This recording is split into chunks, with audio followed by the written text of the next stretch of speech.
Thank you for joining us right now. You are welcome to Criminal Scene TV.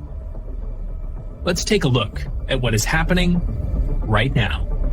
Investigators have reportedly uncovered more images from her home camera captured before her disappearance. And tonight as well, the sheriff is raising real concerns that the kidnapper could potentially strike again, as forensic scientists believe DNA now could hold the keys to this case. What made you want to stay in Tucson and plant roots? It's so wonderful. Just the air, the quality of life is laid back and gentle. Yeah, I like to watch the javelina eat my plants. But the best thing about Tucson is coming home and seeing you guys. Should we raise a glass? Prickly pear margarita? Cheers. Cheers. Love you. Love you. At 1:47 in the morning, a masked man stepped onto the porch of Nancy Guthrie's home. The street was silent. No passing cars, no neighbors awake, only a security camera quietly recording everything. The man didn't hesitate. He walked straight toward the camera as if he already knew exactly where it was. He didn't search for the lens. He didn't look around. He reached up immediately, and seconds later, the camera went dark. Inside the house was Nancy Guthrie, an 84-year-old woman who had lived in that home for years, following the same quiet routine every night. But by the time morning arrived, Nancy was gone. No broken windows, no forced entry, no clear signs of a struggle, just a house that suddenly felt far too quiet. At first, investigators believed the footage showed a single intruder, but as the evidence began to unfold, a disturbing possibility emerged, because some clues didn't point to one person. They pointed to two separate movements in the timeline, two unexplained traces of evidence, and possibly two people who knew each other well enough to plan something together, an architect and an operative. And somewhere between them may lie the truth of what happened to Nancy Guthrie. Before we go further into this investigation, take a moment to support the channel. If you enjoy deep dive true crime documentaries like this, make sure you subscribe, like the video, and share it with others who love real investigations. And in the comments, tell us the name of the city you're watching from. It's always fascinating to see how far these stories travel around the world. Now, let's start with the night everything changed. And the night Nancy Guthrie vanished began like so many others. The neighborhood was quiet, the kind of calm suburban silence where nothing unusual ever seems to happen. Streetlights cast long shadows across the empty road, and the houses along the block sat peacefully in the darkness. Inside one of those homes, Nancy Guthrie had settled in for the night. At 84 years old, her routine had become predictable. Family members say she valued consistency. Doors were locked. Lights were turned off at the same time every evening. The television might stay on for a while before she finally went to sleep.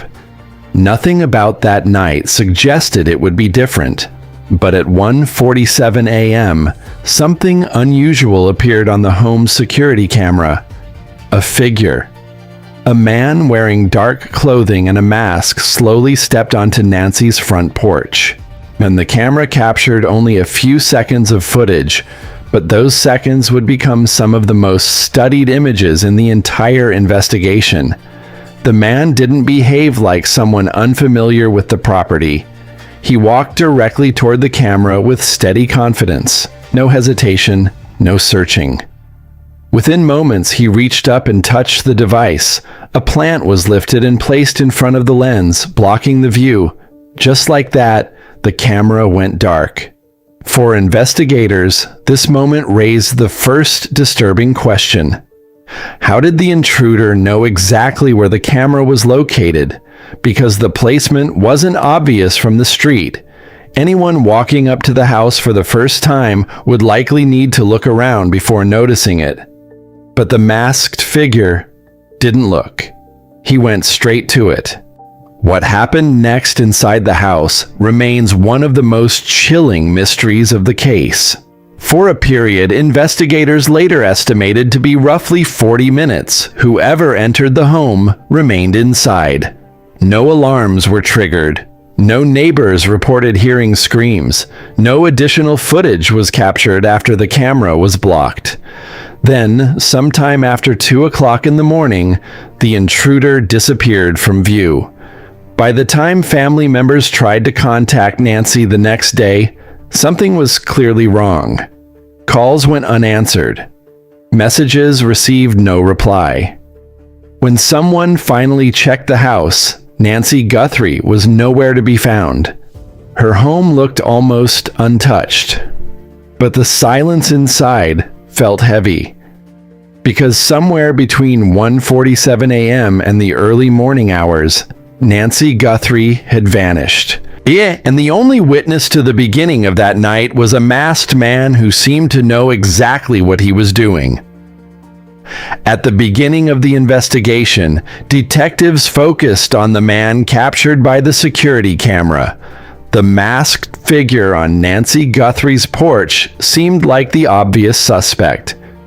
He was the only person seen approaching the house that night, and the moment he covered the camera appeared to mark the start of the crime. But as investigators began examining the physical evidence left behind, a troubling possibility began to emerge. The crime scene did not behave like the work of a single intruder. Inside Nancy's home, forensic teams carefully collected every possible trace. Fingerprints were dusted from door handles. Fibers were photographed. Items in the house were examined for anything unusual. But then came the discovery that would shift the direction of the investigation: DNA. One genetic profile was found inside the home, on an item believed to have been handled during the crime. At first, detectives assumed it would match the masked man captured on camera. But when additional evidence was recovered miles away from the house, a second DNA profile appeared.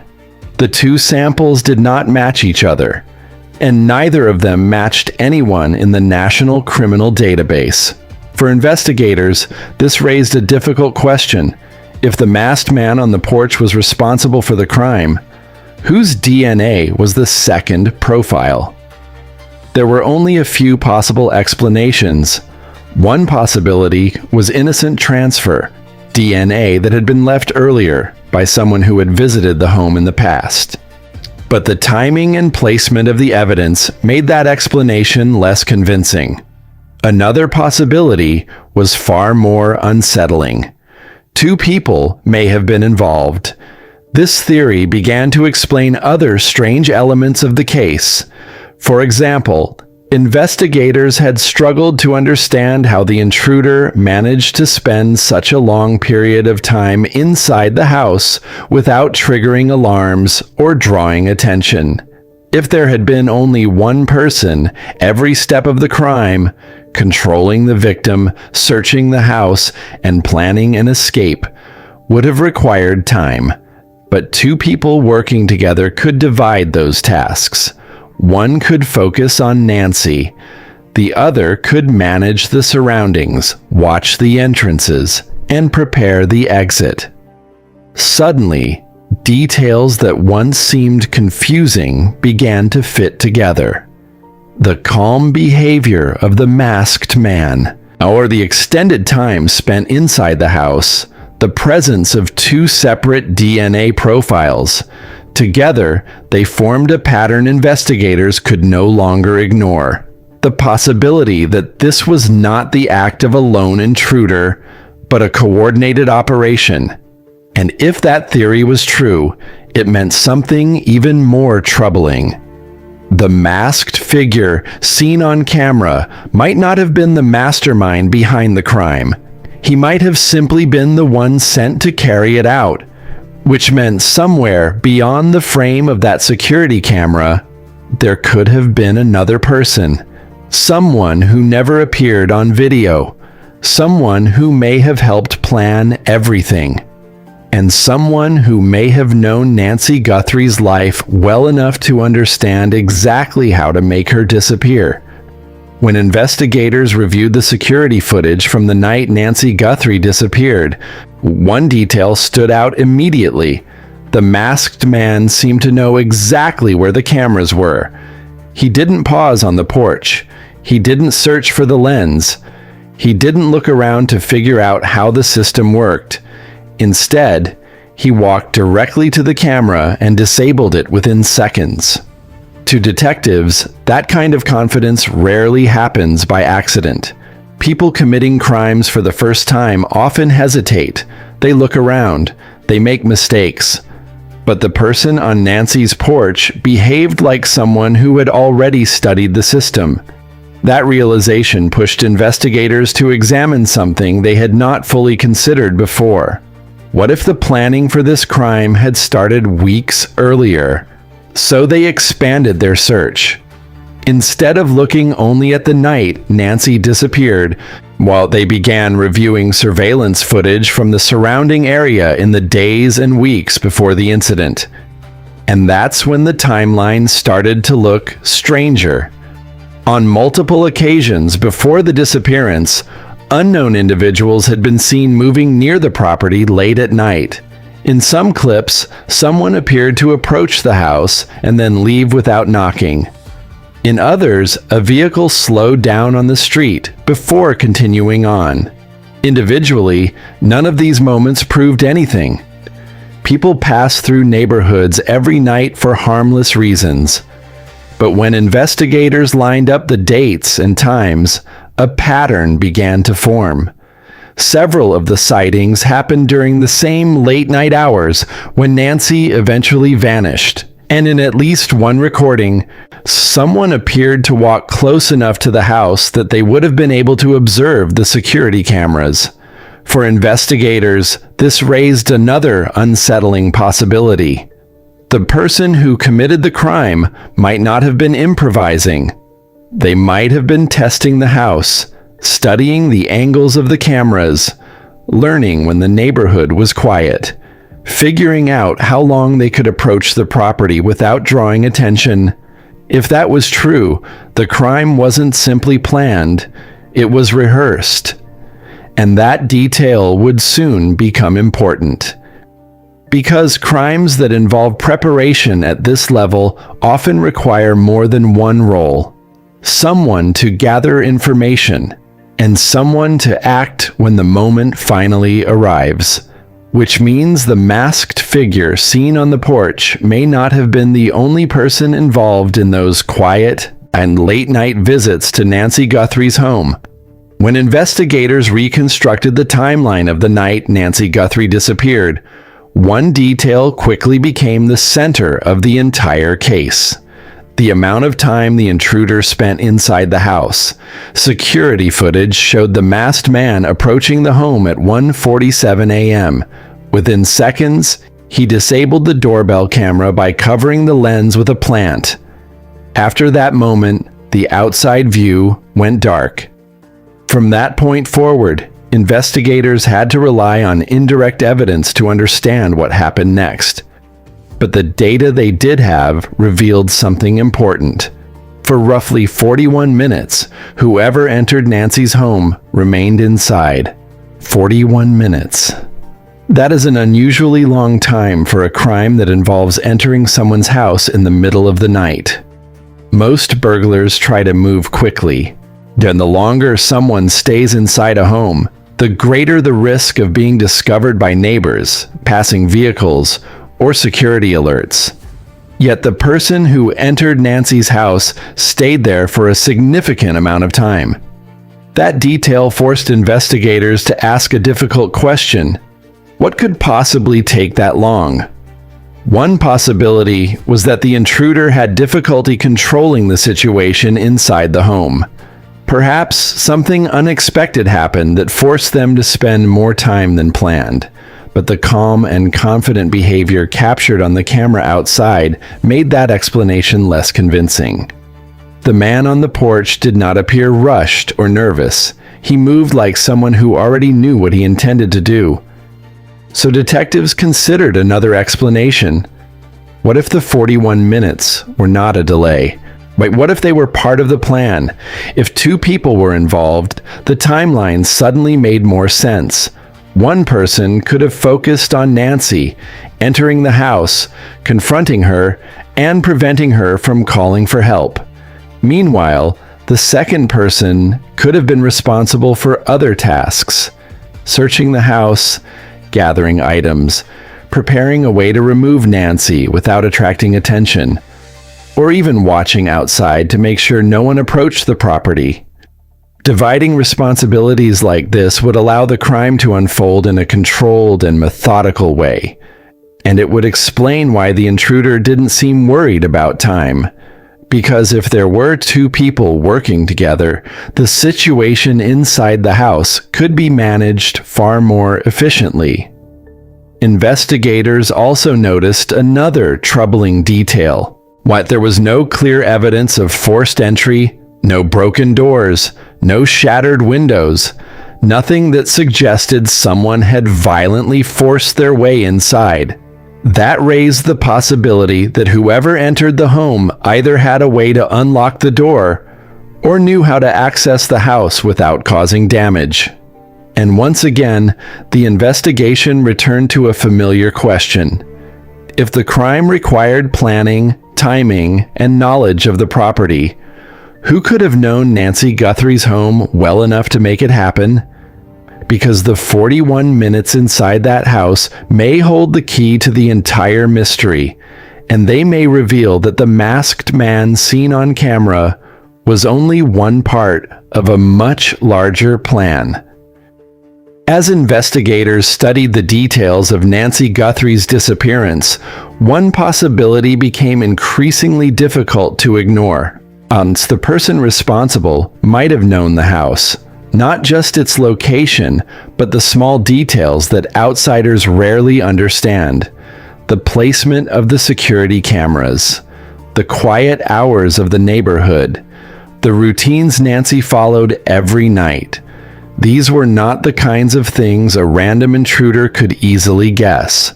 And the more detectives examined the evidence, the more the crime began to look less like a spontaneous break-in and more like a carefully planned operation.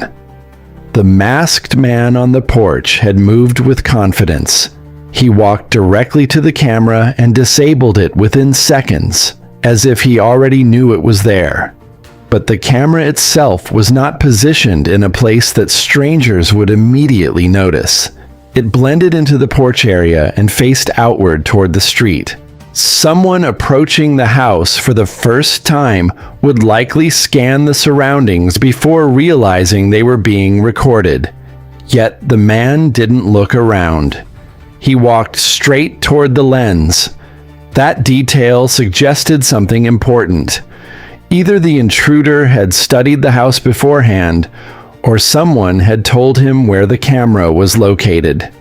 And once investigators began thinking along those lines, other pieces of the puzzle began to shift. Nancy Guthrie's daily routine was well known to the people closest to her. She went to bed at roughly the same time every night. She rarely had visitors late in the evening, and because she lived alone, there were long stretches of time when no one else was expected to be at the house. To someone planning a crime, that kind of predictability could become an advantage. But learning those routines would require access to personal information. Someone would need to know when Nancy was most vulnerable, when neighbors were least likely to notice activity around the house, and when the security system might be easiest to bypass. These kinds of details are rarely discovered by strangers. They are usually known by people who have spent time inside the home. Friends, family members, people who have visited enough times to understand the environment. Investigators began quietly exploring that possibility. They examined who had regular access to the property, who understood the layout of the house, Who might have known where security cameras were placed and how they functioned? This line of thinking didn't prove anything by itself, but it changed the direction of the investigation. Because if the masked man seen on camera had help, that help might have come from someone who didn't need to approach the house at all, someone who could provide information from a distance, someone who already knew the routines, the layout, and the security system. In other words, the crime may not have started on Nancy Guthrie's porch. It may have started with someone who understood her life well enough to design the entire plan. And if that were true, investigators would soon begin looking much closer at the people who knew Nancy best. As investigators began exploring the insider theory, attention naturally turned toward the people who knew Nancy Guthrie best. Family members, friends, anyone who had spent enough time in the home to understand its layout, routines, and security system. Among those individuals, one name inevitably entered the conversation: Tomaso Cion. Cion was Nancy's son-in-law connected to the family through marriage. Over the years, he had visited the house many times and was familiar with the property. Like many close relatives, he would have known the rhythms of Nancy's daily life, when she went to bed, how the house was arranged, and where certain things were located. On its own, that kind of familiarity isn't unusual. Families naturally share knowledge of each other's homes and routines. But investigators are trained to look at cases from every possible angle, especially when a crime appears to involve planning and insider knowledge. If someone had helped design the operation, they would likely need access to exactly the kind of information a close family member might possess: where the cameras were installed, how the doors locked, what time Nancy usually went to sleep, and perhaps most importantly, when the house would be quiet enough for someone to approach unnoticed. The theory emerging among some investigators was not that the person with inside knowledge necessarily carried out the crime personally. Instead, they may have played a different role: the planner, the person who understood the environment well enough to design a strategy. In complex crimes, it is not uncommon for responsibilities to be divided. One individual gathers information and prepares the plan, while another carries out the physical act.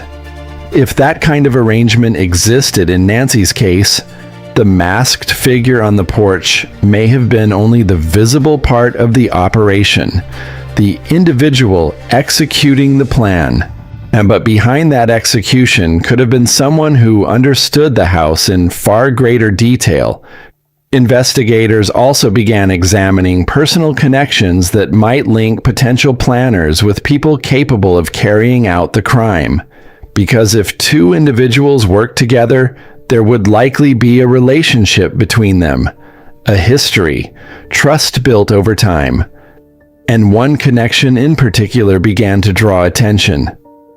Tomaso Cion had a longtime associate named Dominic Evans. The two had known each other for years, sharing interests and spending time in the same social circles. For investigators considering the possibility of a two-person operation, that relationship raised new questions. As if one person possessed insider knowledge of the house, and another had the physical ability to carry out the act. Could those two roles have intersected? At this stage, detectives were not drawing conclusions, but they were beginning to see how the pieces might fit together. A planner with knowledge of the environment, and an operative capable of moving through the night unseen. If that theory proved true, the masked man captured on Nancy Guthrie's camera might not have been acting alone. He might have been following someone else's plan. If the investigation was correct about one thing, it was this: the person seen on Nancy Guthrie's porch was calm. Almost too calm. The masked man didn't behave like someone improvising in the middle of the night. He moved with a level of control that suggested preparation. Every movement appeared deliberate, from the way he approached the porch to the moment he reached up and covered the security camera. For investigators studying the footage, that behavior raised an important question. Who was the man behind the mask? Without a clear view of his face, detectives were forced to focus on smaller details. His height, his posture, the way he walked, even the way his shoulders moved as he stepped toward the door. In many cases, body language can reveal patterns unique to a person. Investigators and analysts sometimes study these subtle characteristics to narrow down potential suspects. When the footage of the masked man was examined closely, several traits became noticeable. He appeared to be physically confident, moving with steady balance and controlled movements. There was no hesitation when he approached the camera, and no visible panic in his actions. That kind of behavior often suggests experience, someone who is comfortable operating in stressful situations. As detectives explored possible connections to the case, another name began to surface alongside Tomaso Cion, Dominic Evans. Evans had been associated with Cioni for years, sharing a long-standing relationship through mutual interests and social circles. Their connection meant that if investigators were considering the possibility of a two-person operation, Evans was someone they would naturally look at. But the focus wasn't just on their relationship. It was also on whether Evans could match the physical profile of the masked individual seen on camera. Investigators compared descriptions, body structure, and movement patterns to the limited details visible in the footage. While the mask concealed the suspect's identity, the way he carried himself provided a few clues. Height and build appeared roughly consistent. And when analysts studied the man's stride, they noticed something distinctive about the rhythm of his walk. Of course, body language comparisons are never definitive proof. Many people share similar physical traits, and video footage can be misleading depending on angles and lighting. Still, for investigators exploring every possible lead, the similarities were enough to keep Evans within the circle of interest. If the planner-operative theory held true, Evans could represent the operative, the individual responsible for entering the home and carrying out the physical act. Meanwhile, someone else might have provided the information that made the plan possible, but the investigation was far from settled. Because even if two individuals were connected socially, that alone did not prove involvement in a crime. Yet the possibility remained. A planner who knew the house, an operative who appeared on camera. Two people connected by history. And somewhere within that connection might lie the explanation for how Nancy Guthrie vanished into the night without leaving a clear trace behind. If someone entered Nancy Guthrie's home that night, the next question investigators had to answer was just as important as the entry itself. How did they leave? Crimes that take place inside a home rarely end at the doorway. Whoever entered Nancy's house had to exit the same quiet neighborhood without attracting attention. And if Nancy had been taken from the house, the challenge would have been even greater. An elderly woman could not simply disappear without some kind of transportation, which meant investigators began focusing on the roads surrounding the property. Security cameras from nearby homes, traffic systems, and businesses were carefully reviewed. Detectives reconstructed a map of the area, searching for any unusual movement during the early morning hours when the crime occurred. What they discovered was subtle, but intriguing. Not far from Nancy's home, a vehicle had been captured on a camera driving through the neighborhood during the same window of time investigators believed the intruder was inside the house. The car did not stop directly at Nancy's property. Instead, it moved slowly along a nearby road before eventually leaving the area. While at first glance, the vehicle didn't appear remarkable. Cars pass through residential streets at night for many ordinary reasons. But the timing stood out. The vehicle appeared in the area during the exact period when investigators believe the masked man was inside Nancy's home. And just as mysteriously, the car seemed to disappear from the camera network shortly afterward. Detectives began asking whether the vehicle might have been part of a planned exit strategy. If two people had been involved in the crime, the roles could have been divided once again.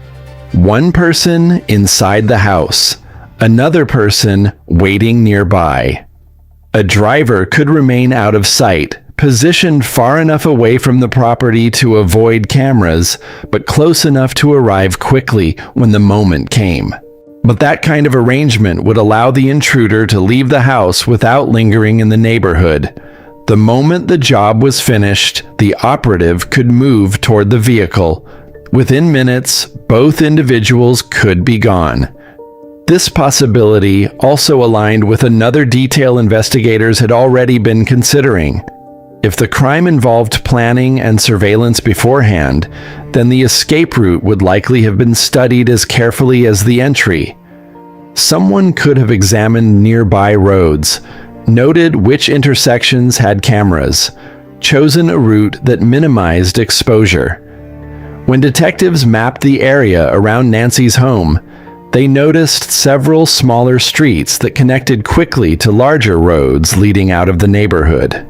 For someone familiar with the layout, disappearing into the early morning traffic might not have been difficult, but even with these clues, the full picture remained incomplete.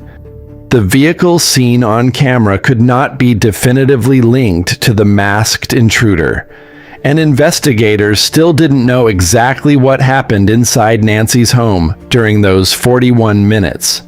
What they did know, however, was that if the crime involved multiple people, the escape may have required the same coordination as the entry: a plan, a driver, and a route designed to vanish into the darkness before anyone realized Nancy Guthrie was gone. For months after Nancy Guthrie disappeared, investigators faced the same frustrating reality. The case was filled with clues, but none of them alone were enough to reveal the full truth. A masked man captured briefly on a security camera to two separate DNA profiles that did not match anyone in the National Criminal Database. A suspicious timeline inside the house, and the possibility that two individuals may have worked together. Each piece hinted at something larger. But until those pieces could be connected, the mystery remained unresolved.